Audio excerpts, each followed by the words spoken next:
Good evening. I'm Harry Keeling, and on behalf of Alaska Public Media and the Alaskan Aviation Safety Foundation, welcome to Hangar Flying. Our guest this evening is Melissa Hartford, who is a very enthusiastic student pilot here in Anchorage. Melissa has lived all over the world, including Ramstein, Germany, as her father was a career Air Force officer. She's been in Alaska for 6 years, and she graduated from UAA with a degree in accounting. Melissa, welcome to Hangar Flying. Hi. Let's talk about your flying. You are just about to solo. How'd you first get interested in flying?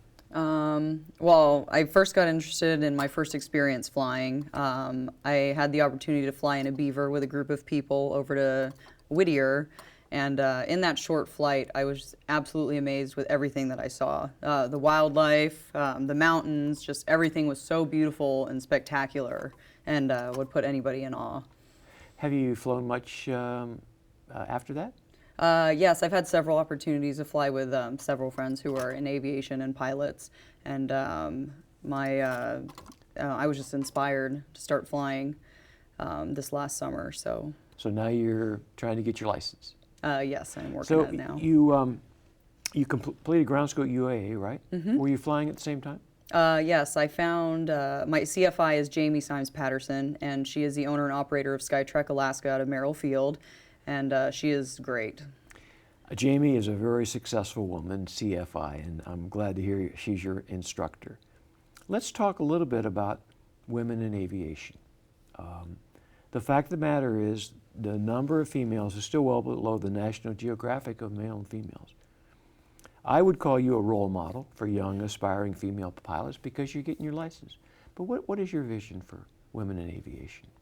I would love to see more. I've met a lot of female aviators in Alaska, and everyone I've spoken with just has the most inspiring, wild experiences and stories to tell. And I hope that one day I can have the same of my own stories to tell.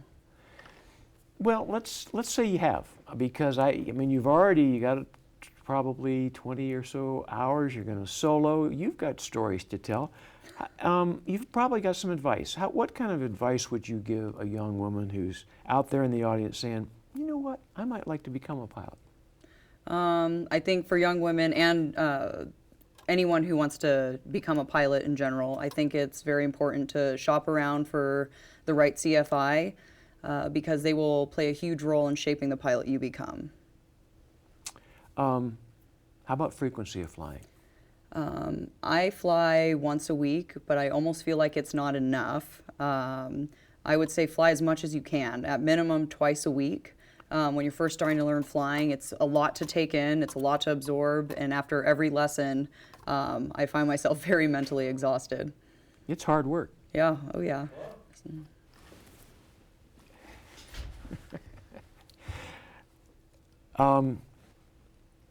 One of the questions I always ask my guests, regardless of their experiences,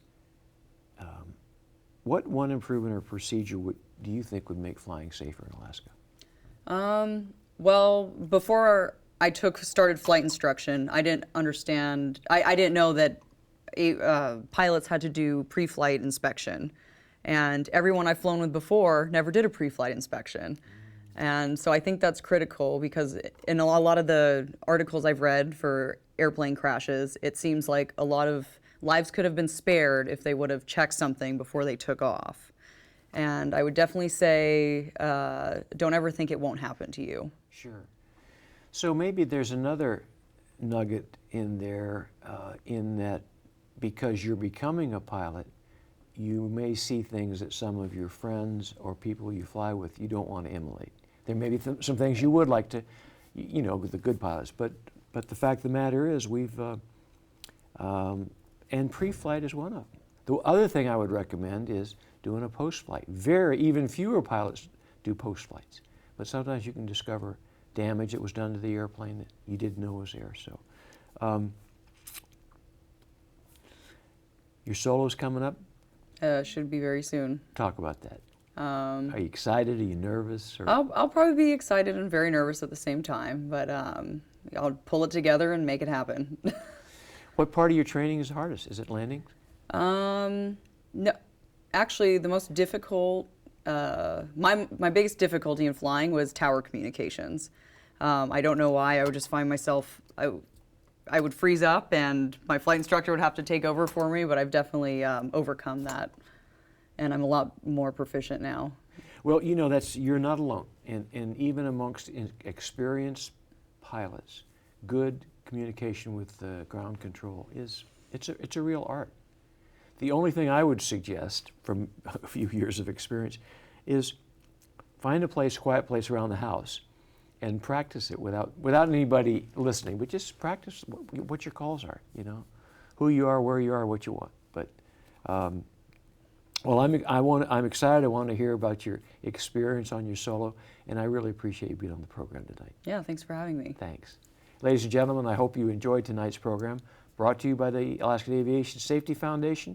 Remember, we're supported by people like you, members of our society, our foundation. Please go on our website and renew your membership for 2015 if you haven't. www.aasfonline.org. Until next time, fly safe.